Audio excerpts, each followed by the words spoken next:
Hi! నమస్తే. అందరూ ఎలా ఉన్నారు? నేను చాలా బాగున్నాను. ఇది ట్రాన్స్‌లేషన్ వీడియో అయితే కాదండి. ఈరోజు నేను మీకు ఇంగ్లీష్ నేర్చుకోవడానికి సంబంధించి కొన్ని విషయాలైతే చెప్తాను.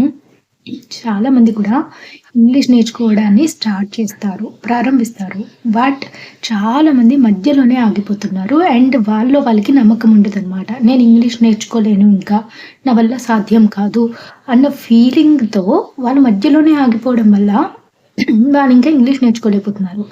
ఈ వీడియోలో నేను మీకు కొన్ని విషయాలు చెప్తాను. చాలా ఇంపార్టెంట్ ఇవి. ఏంటంటే, మీ మైండ్ సెట్‌కి సంబంధించింది. ఓకేనా? ఇంగ్లీష్ నేర్చుకోవడం అనేది ఒక రేస్ కాదు, ఒక పందెం కాదు, ఇంకొకరితో మీరు పోటీ పడుతూ చేసేదైతే అస్సలే కాదు. అది మీరు ఫస్ట్ తొలగించండి. మీకు గనుక ఒక ఫ్రెండ్ ఉన్నారు. వాళ్ళు మీకంటే ఇంగ్లీష్ బాగా నేర్చుకుంటున్నారు అండ్ బాగా మాట్లాడగలుగుతున్నారు అండ్ ఇంప్రూవ్‌మెంట్ చాలా బావుంది. బట్ మీకు అంత ఇంప్రూవ్‌మెంట్ రాలేదనుకోండి, వెంటనే డిసప్పాయింట్ అయిపోయి ఇంగ్లీష్ జర్నీని ఆపేయొద్దు. ఓకేనా? ఇద్దరు కూడా ఒకే ఎన్వైర్న్‌మెంట్‌లో ఉండలేకపోవచ్చు. రైట్?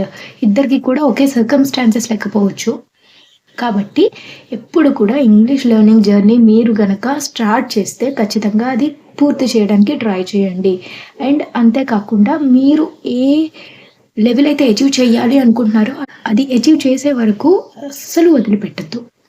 ఓకేనా? నేను మీకు కొన్ని ఎగ్జాంపుల్స్ చెప్తాను. శ్రద్ధగా వినండి.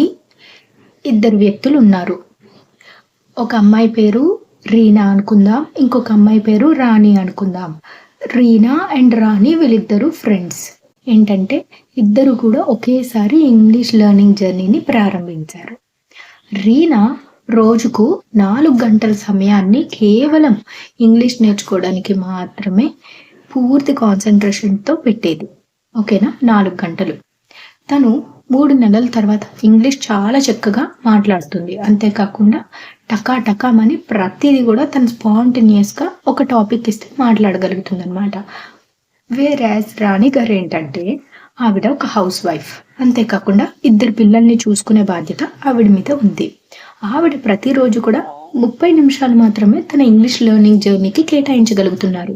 ఎందుకంటే ఆవిడ ఇంటి పని చెయ్యాలి, తన భర్తకి ఆఫీస్‌ని పంపించాలి, క్యారేజ్ కట్టాలి, 2 పిల్లల్ని చూసుకోవాలి, వాళ్ళ చదువు సంధ్యలు చూడాలి. వాళ్ళు ఎప్పుడైతే పడుకుంటారో అప్పుడు ఆవిడకి ఖాళీ సమయం అనేది దొరుకుతుంది. అప్పుడు ఆవిడ ఇంగ్లీష్ నేర్చుకోవడం మీద దృష్టి పెట్టేవాళ్ళనమాట. సో ఇక్కడ ఈవిడ 4 గంటలు పెట్టారు రీనా. రాణి గారు అరగంట మాత్రమే కేటాయించగలిగారు. ఇప్పుడు మీరు వీళ్ళిద్దరి జర్నీని కంపేర్ చేయగలరా?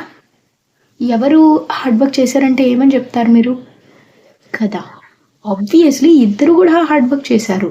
ఆవిడ ఉన్న సర్కమ్‌స్టాన్సెస్‌లో ఆవిడకి ఎంత టైం అయితే దొరుకుతుందో ఆ టైంని రీనా గారు కేటాయించారు. And at the same time Rani garu ఆవిడ ఉన్న సిట్యుయేషన్ బట్టి ఆవిడ ఎంత టైం కేటాయించగలిగారో ఆవిడ అరగంట మాత్రమే కేటాయించగలిగారు. సో ఇద్దరి జర్నీస్‌ని మీరెప్పుడు కంపేర్ చెయ్యలేరు and it is not even possible. కాబట్టి ఎప్పుడు కూడా కంపేర్ చేయకండి. నేను అరగంటే చదువుతున్నాను. ఆబ్వియస్‌గా మీ లెర్నింగ్ జర్నీ అనేది కొంచెం స్లో అవుతుంది. But slow and steady wins the race. అది మీరెందుకు మర్చిపోతున్నారు? వాళ్ళు మీకంటే బాగా మాట్లాడారంటే నెక్స్ట్ స్టెప్ అనమాట మీకది. మీరు కూడా ఖచ్చితంగా మాట్లాడగలుగుతారు. అంతేగాని అరగంటే చదువుతున్నాను కదా! ఎందుకు ఈ మాత్రమైనా నేను టైమ్ స్పెండ్ చేయడం అని మాత్రం ఎప్పుడూ అనుకోకండి. ఓకే? ఇంకొక ఎగ్జాంపుల్ చెప్తాను, బాగా వినండి. ఇద్దరు అబ్బాయిలున్నారు. వాళ్ళేంటంటే యూత్.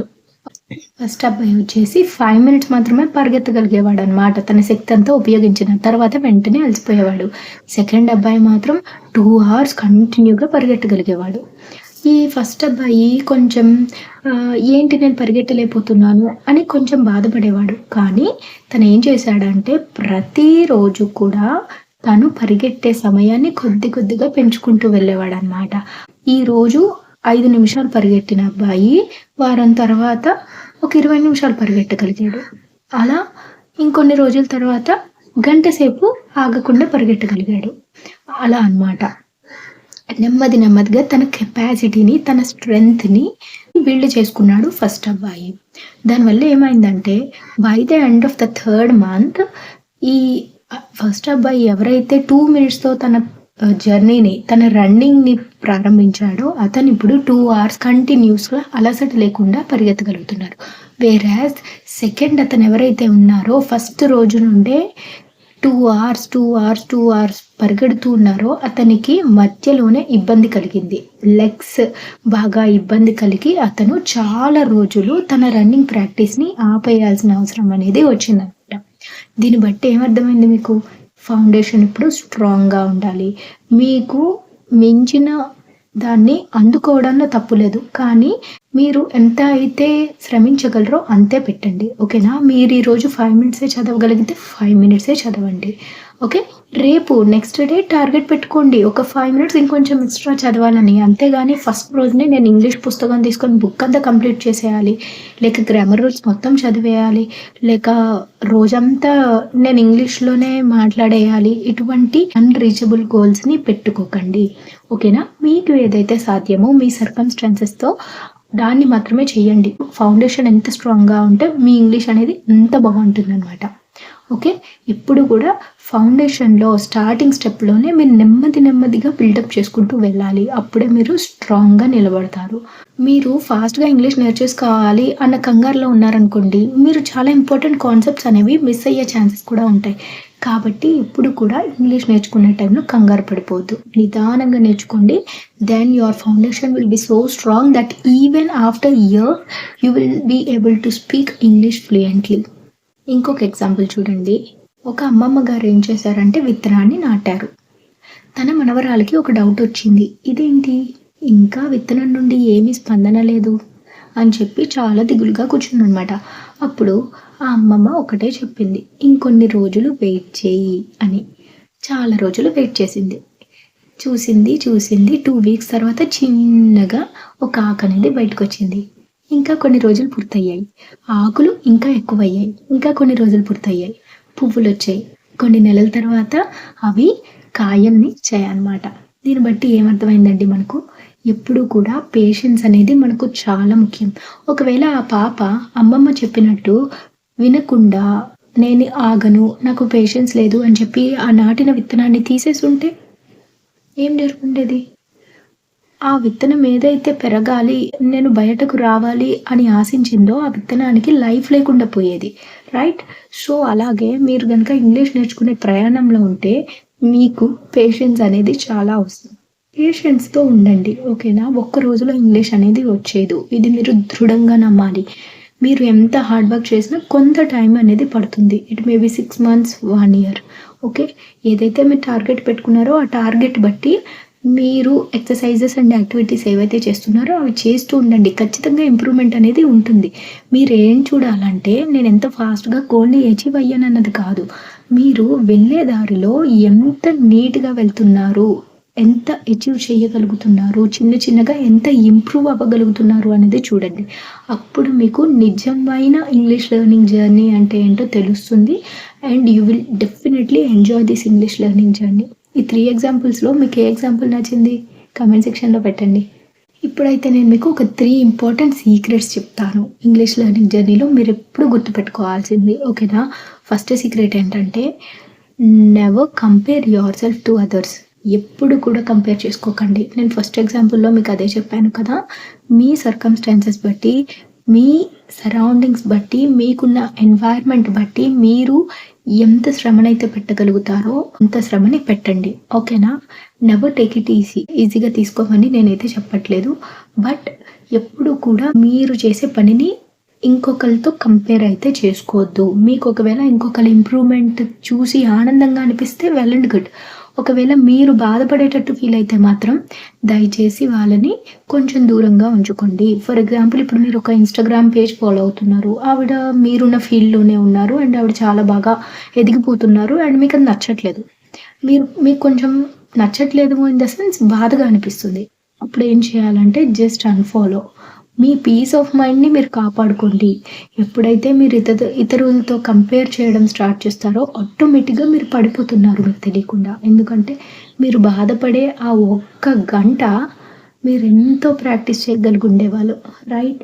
సో, ఎప్పుడు కూడా మీ పీస్ ఆఫ్ మైండ్‌ని కోల్పోవద్దు. ఎప్పుడు కూడా మిమ్మల్ని మీరు ఇంకొకళ్ళతో కంపేర్ చేయొద్దు.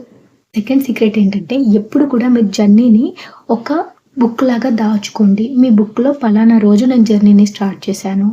ఒక వారం తర్వాత నేను ఇన్ని వొకాబులరీ నేర్చుకోగలిగాను. అండ్ ఇంకొన్ని రోజుల తర్వాత, ఒక నెల రోజుల తర్వాత నేను ఈ టెక్నిక్స్ నేర్చుకున్నాను.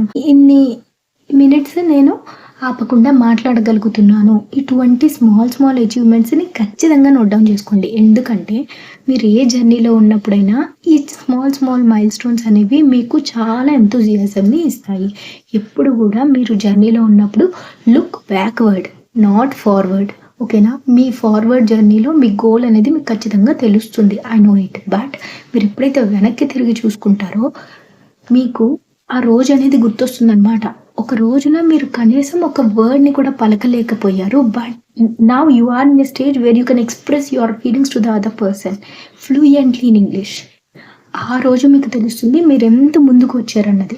కాబట్టి ఎప్పుడైనా సరే జర్నీలో ఉన్నప్పుడు ఇటువంటి మైల్‌స్టోన్స్ అనేవి నోట్ డౌన్ చేసుకొని వాటిని అప్పుడప్పుడు చిన్నగా సెలబ్రేట్ చేసుకుంటూ ఉండండి. ఫర్ ఎగ్జాంపుల్ ఇప్పుడు యూట్యూబ్‌లో 1000,000 సబ్స్క్రైబర్స్ వస్తే కొంతమంది సెలబ్రేట్ చేసుకుంటున్నారు. 50,000, 100,000 ఎందుకంటే ఆ మైల్‌స్టోన్స్ మ్యాటర్స్ ఎ లాట్. మనం ఏమి చెయ్యలేము అన్న స్థితి నుండి ఏదో ఒకటి చేస్తున్నాము అని మనకు తెలియజేసేదే ఈ మైల్‌స్టోన్స్. ఎప్పుడు కూడా మీ మైల్‌స్టోన్స్‌ని నోట్ డౌన్ చేసుకొని చిన్నగా సెలబ్రేట్ చేయడం స్టార్ట్ చేయండి. మూడో సీక్రెట్ ఏంటంటే enjoy your English learning journey. ఇది నేను చాలా సార్లు చెప్పాను కదా! ఇది మీరు ఖచ్చితంగా చేసి తీరాలి. ఓకేనా? ఎప్పుడు కూడా మీరున్న జర్నీని తక్కువగా అనుకోకండి. రోజుకి మీరు ఒక్క వర్డ్ కొత్తది నేర్చుకున్నా సరే ఒక సంవత్సరం తిరిగేసరికి 365 వర్డ్స్ అనేవి కొత్తవి నేర్చుకొనుంటారు కదా! ఎప్పుడు బాధపడకండి. ఒక్క వర్డే నేర్చుకుంటున్నాను, లేకపోతే చాలా కొత్త టైమే నేను స్పెండ్ చేయగలుగుతున్నాను అని అస్సలు ఫీల్ అవ్వకండి. మీ జర్నీని మీరు ఇంట్రెస్టింగ్‌గా చేసుకొని ఎంజాయ్ చేస్తూ ఉండండి. మీ డెస్టినేషన్‌ని రీచ్ అవ్వడానికి యూజ్ అయ్యేది మీ జర్నీ. మీ జర్నీ మీరెంత ఇంట్రెస్టింగ్‌గా అండ్ ఎంత ఫన్ అండ్ జాయ్‌ఫుల్‌గా మీరు చేసుకోగలిగితే మీ డెస్టినేషన్‌ని అంత త్వరగా రీచ్ అవుతారు. కాబట్టి ఎప్పుడు కూడా ఎంజాయ్ దిస్ ప్రాసెస్. ఓకే? ఒక మెథడ్ ఫాలో అవుతున్నారు. మీకు కష్టంగా అనిపిస్తుంది. Just leave that method. Try another method. మీకు ఏ మెథడ్స్ అయితే, ఏ యాక్టివిటీస్ అయితే సూట్ అవుతున్నాయో ఆ యాక్టివిటీస్‌ని ఫాలో అవ్వండి. ఫర్ ఎగ్జాంపుల్ కొంతమందికి వింటే చాలు వర్డ్స్ అనేవి రిజిస్టర్ అయిపోతూ ఉంటాయన్నమాట. అటువంటి వాళ్ళకి చాలా ఈజీగా ఉంటది. కొంతమందికి లిజనింగ్ ద్వారా ఏమీ అర్థం కాదు. వాళ్ళు ఒక 3 టైమ్స్, 4 టైమ్స్, 5 టైమ్స్ ఫోకస్ అనేది పెట్టి వింటూ ఉండాలి. కాబట్టి ఎప్పుడు కూడా మీ జర్నీని సింప్లిఫై చేసుకోండి. మీకు ఏదైతే ఈజీగా అనిపిస్తుందో ఆ యాక్టివిటీస్‌ని, కష్టమైన యాక్టివిటీస్‌ని కలిపి ఇంగ్లీష్ లెర్నింగ్ జర్నీని ముందుకు తీసుకెళ్ళడానికి ట్రై చేయండి. అంతేగాని మీ లెర్నింగ్ జర్నీని ఎప్పుడూ ఆపేయకండి. ఓకే? ఈ విషయాలైతే నేను చెప్పాలనుకున్నాను. ఈ 3 సీక్రెట్స్‌లో మీకు ఏ సీక్రెట్ ఎక్కువగా ఉపయోగపడుతుంది అన్నది నా కామెంట్ సెక్షన్‌లో పెట్టండి. ఓకే? నేను 2 విషయాలు అడిగాను కదా కామెంట్ సెక్షన్‌లో. ఒకటి మీకు నేను చెప్పిన 3 కథల్లో ఏ కథ నచ్చింది? అండ్ ఈ 3 సీక్రెట్స్‌లో ఏది ఎక్కువగా మీకు ఉపయోగపడుతుందని మీరు ఫీల్ అవుతున్నారో ఆ రెండిటిని కామెంట్ సెక్షన్‌లో పెట్టండి. మీ కామెంట్స్ చదవడానికి నేనైతే చాలా ఆత్రంగా వెయిట్ చేస్తూ ఉంటాను. ఓకే? ఇంకో మంచి వీడియోతో అయితే కలుద్దాము.